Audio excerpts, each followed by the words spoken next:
তাড়াতাড়ি টিভিটা ছাড়, দেখ টিভিতে আমার বাচ্চাকে দেখাচ্ছে। তাই নাকি মা?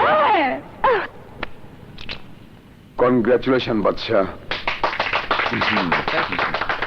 প্লিজ স্যার, এখন কিছু বলুন স্যার। উপস্থিত সবাইকে ধন্যবাদ। আপনাদের সবার অবগতির জন্য জানাচ্ছি, আপনারা আজ যে পদক দিয়ে আমাকে ভূষিত করলেন তার দাবিদার আমি নই, তার সত্যিকার দাবিদার আমার মা। অ্যাক্সিডেন্টে আমার বাবা মা মারা যাবার পর যিনি আমাকে মায়ের স্নেহে তার বুকে টেনে নিয়েছেন, নিজের সন্তানদের পাশে শুয়ে রেখে আমাকে ঠাঁই দিয়েছেন নিজের কোলে, আমাকে সুশিক্ষিত করে তুলেছেন, আমাকে পুলিশের চাকরি করার যোগ্য বানিয়েছেন। এই গৌরবের ভাগীদার শুধু আমি নই, ভাগীদার আমার ছোট বোন, ভাইয়া যে নিজের রক্তের ভাইয়ের চেয়ে আমাকে বেশি ভালোবাসে। এই গৌরব আমার ছোট ভাই রনির, যে তার বাবার মতো আমাকে শ্রদ্ধা করে। আল্লাহ তোমার কাছে হাজার শুকুর, তুমি বাদশার মতো ছেলেকে মানুষ করার সুযোগ আমাকে দিয়েছো। আর তোমাকে মা ডাকার সুযোগ পেয়েছি বলে আমার জীবনে ধন্য।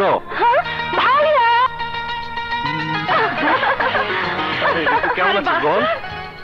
মা, মা আমার মা, লক্ষ্মী মা, মা। এই নাও, ছেড়ে দিলাম। বেঁচে থাক বাবা। জানিস ভাইয়া, এই মাত্র না তোকে টিভিতে দেখাচ্ছিল।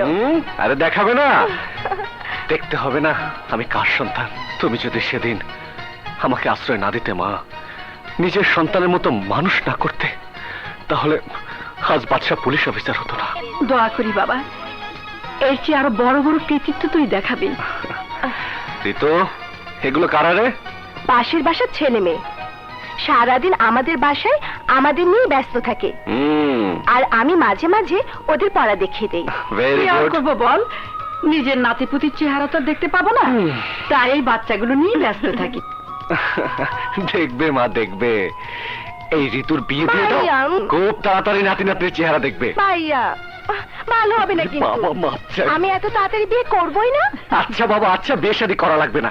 তোর পড়াশোনার খবর কি তাই বল। এই তো একটু পরই কলেজে যাব ভাইয়া।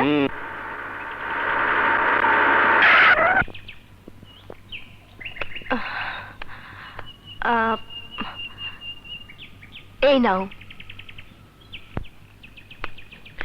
কিরে ঋতু, এত দেরি করলি কেন? দেরি মানে?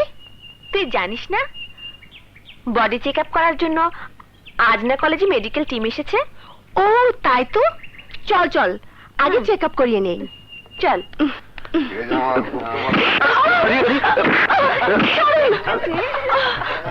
ও ইউ, সরি।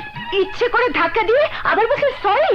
আচ্ছা, আপনি আমার পেছনে এভাবে লেগে আছেন কেন? যেখানে যাই সেখানে আপনি কি চান? আপনি আমার কাছে প্রেম, ভালোবাসা। আপনি আপনি আপনি একটা কি? আপনি একটা গরু। আই আই চল। আচ্ছা, আমি গরু না মানুষ, তোমাকে আমি ঠিকই বোঝাবো। Everything is quite normal.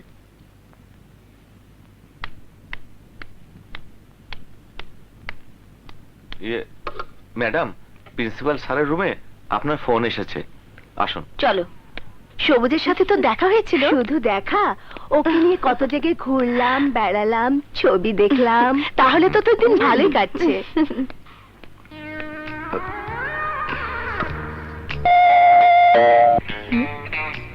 আপা আপনি যান। আচ্ছা।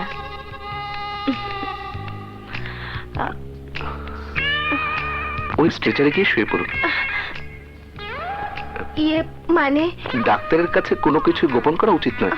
কামন, শুয়ে পড়ুন। ঠিক আছে।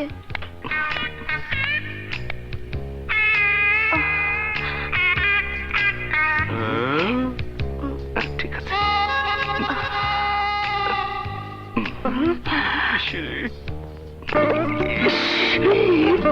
দেখছো শালার কপাল।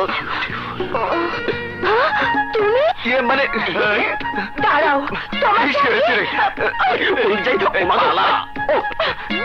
আরে কোথায় গেল? আরে এই কোথায় যাচ্ছিস? এই ধর, ও পালাতে দিস না। বদমাশটা কি করেছিল ঋতু? ডাক্তারের মতো অ্যাপ্রন মাস্ক পরে আমার সবকিছু দেখে নিয়েছে। চিনতে পেরেছিস বদমাসটা কে? হ্যাঁ, থার্ড ইয়ারের আকাশ। কি বলছিস রুবি? ছেলেদের মেডিকেল চেকআপ কোথায় হচ্ছে রে? কেন, ছেলেদের কমন রুমে?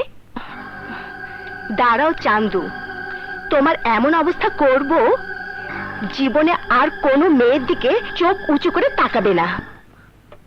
তোর পীড়িতের কপালে জুতা না থাক, ঝাড়ু বাড়ি। গেলি তো গেলি, নিজের হাউস মিটাইতে পারলি না, আবার আমাকেও দেখতে দিলি না। ঠিক বলেছিস। এই, তোরা কিছু দেখতে না পেলে আমার কি দোষ? বেশি কথা বলিস না। আরে আমি যা দেখেছি তাতে আমার চলবে দোষ? তাতে আমার আহ, কি রূপ মেয়েটির, যেমন গায়ের রং তেমনি ফিগার। এই শালা, 2টা কথা বলে তোকে খুব না থাক। আজ তোর একদিন আর আমার যে কদিন লাগে।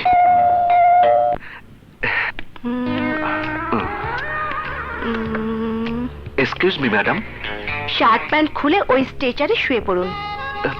ডায়লগটা আগে কোথাও শুনেছি মনে হচ্ছে। জি? না না না, কিছু না, কিন্তু আপনি তো আই মিন মেয়ে মানুষ, তাই। ডাক্তার ছেলে হোক আর মেয়ে হোক, ডাক্তারের কাছে লজ্জা পেলে চলবে কেন? জি জি যান তাড়াতাড়ি ওই স্ট্রেচারে শুয়ে পড়ুন। জি।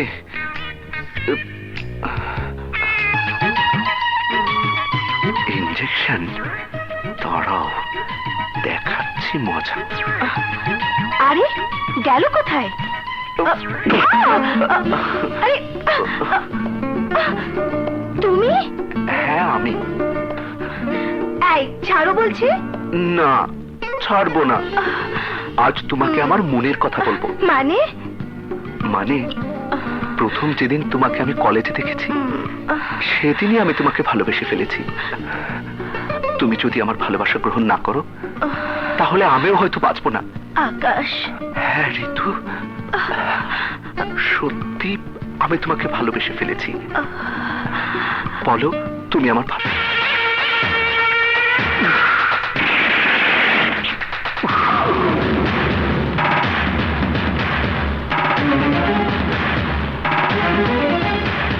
আসসালামু আলাইকুম।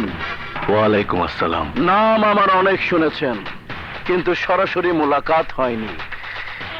অধমকে লোকে আসলাম ভাই নামে জানে।